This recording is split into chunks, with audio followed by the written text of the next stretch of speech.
Tiga.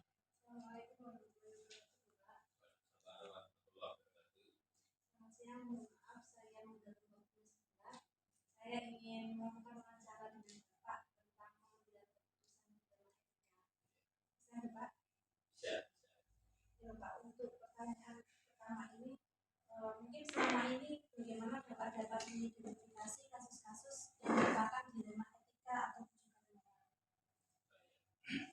di tingkat sekolah memang banyak terjadi atau sering dan pernah mengalami mengenai kasus dilema etika, baik itu berkaitan dengan anak didik atau hal-hal lain.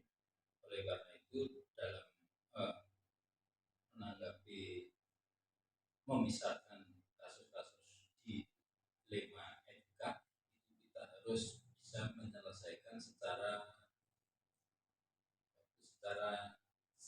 dingin, jangan tergesa-gesa karena menyangkut dengan etika. Terus selama ini bagaimana Bapak menjalankan pengambilan keputusan di sekolah Bapak? Kemudian terutama untuk kasus-kasus di mana ada dua kepentingan yang sama-sama benar atau sama-sama mengandung nilai kebajikan. Itu bagaimana cara? Seumpama ada dua kasus yang sama-sama mengandung nilai kebajikan, kebenaran, dan kita berusaha untuk menyelesaikan dua-duanya, menjalankan kedua-duanya, namun mana yang terlebih dahulu yang urgent, artinya yang penting dan perlu diselesaikan dalam waktu yang dekat, itu yang kita prioritaskan terlebih dahulu.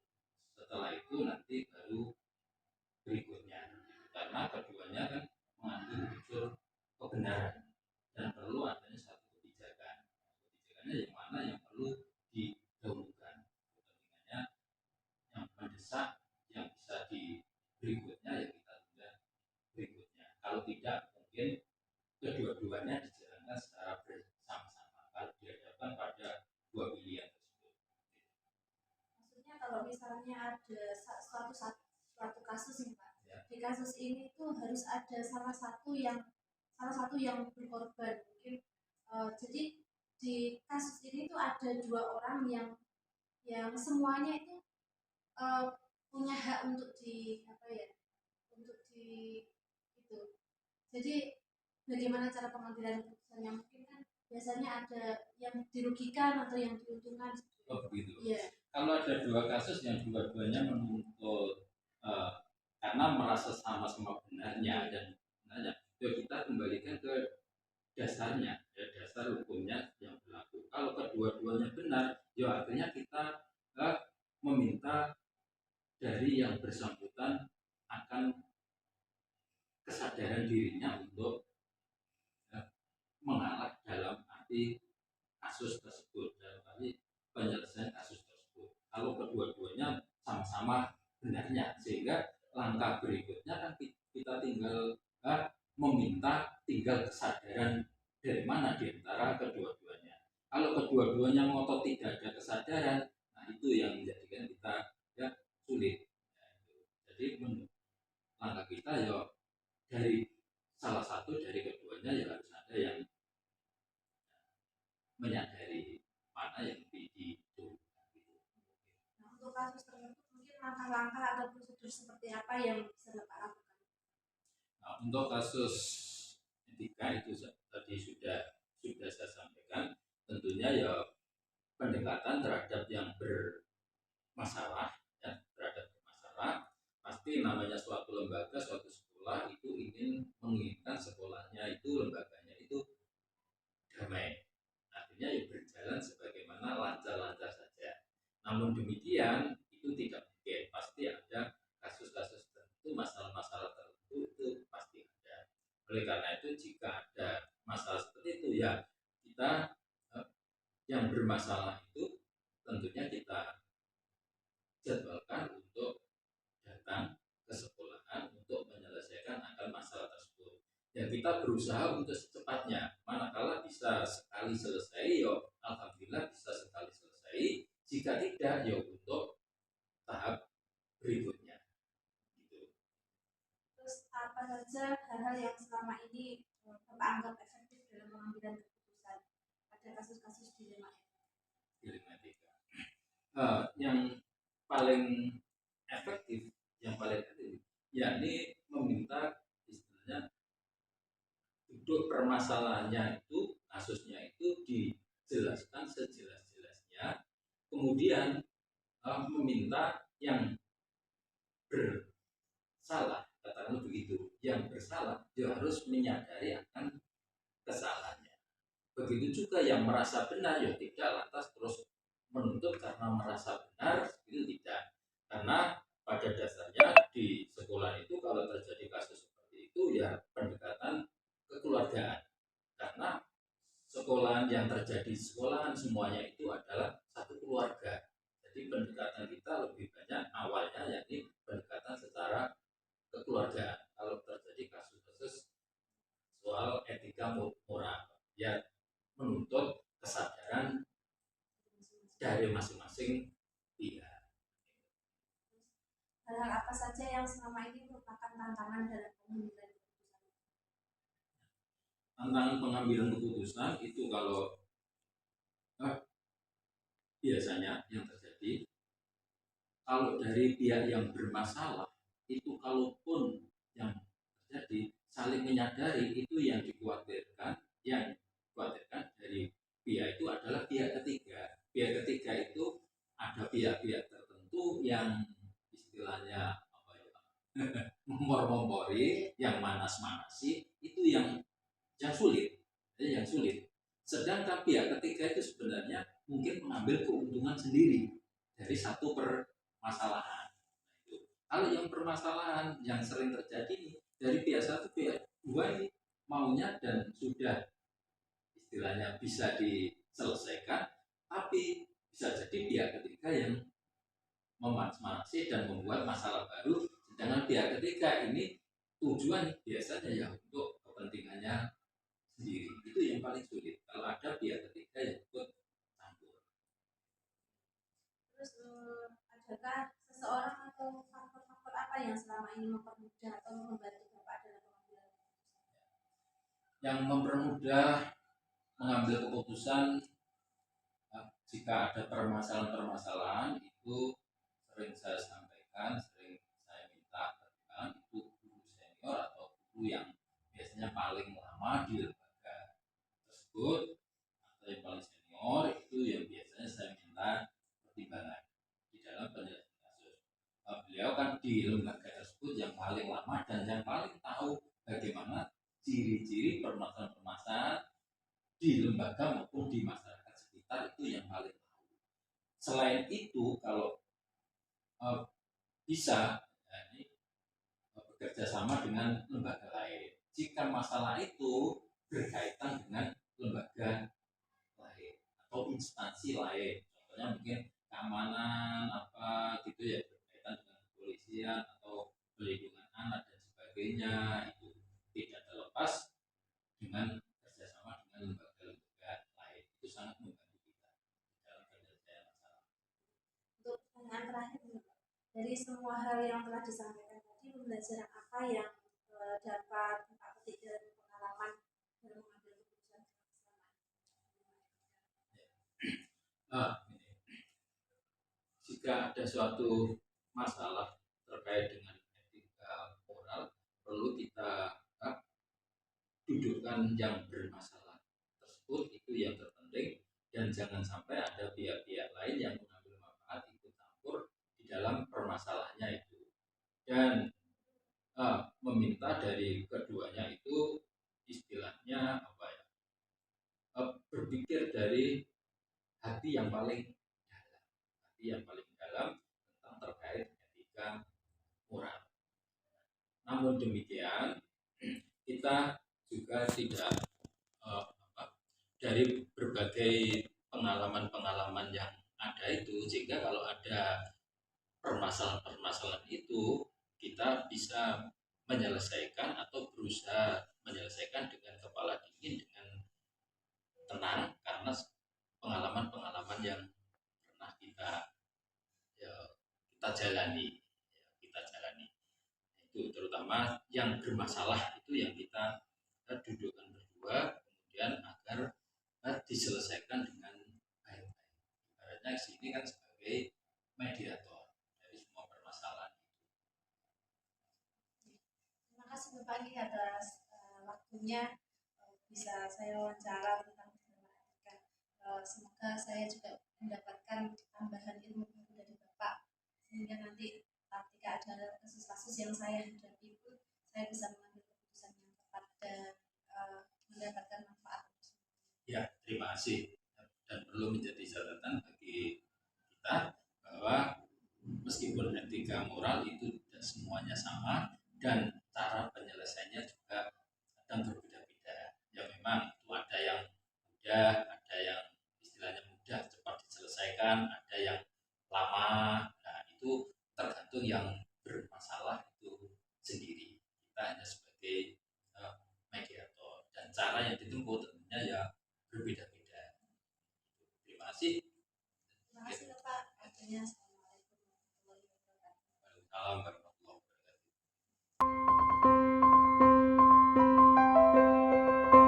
wabarakatuh. Waalaikumsalam warahmatullahi wabarakatuh. Aris, gimana kabarnya hari ini? Alhamdulillah juga sehat. Ini juga. Alhamdulillah saya juga sehat Pak Aris.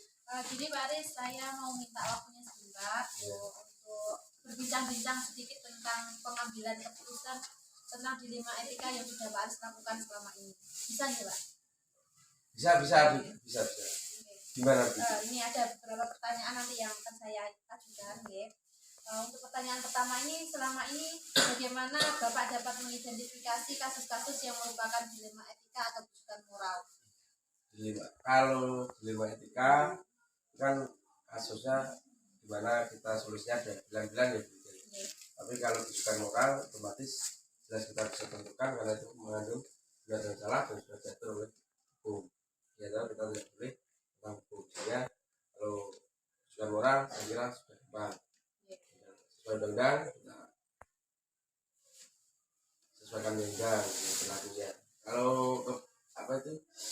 dilema etika, biasanya kita mengidentifikasinya kasus ini dengan individu lawan kelompok, dengan rasa keadilan lawan kasihan, dan dengan kebenaran lawan kesetiaan, dan jangka pendek lawan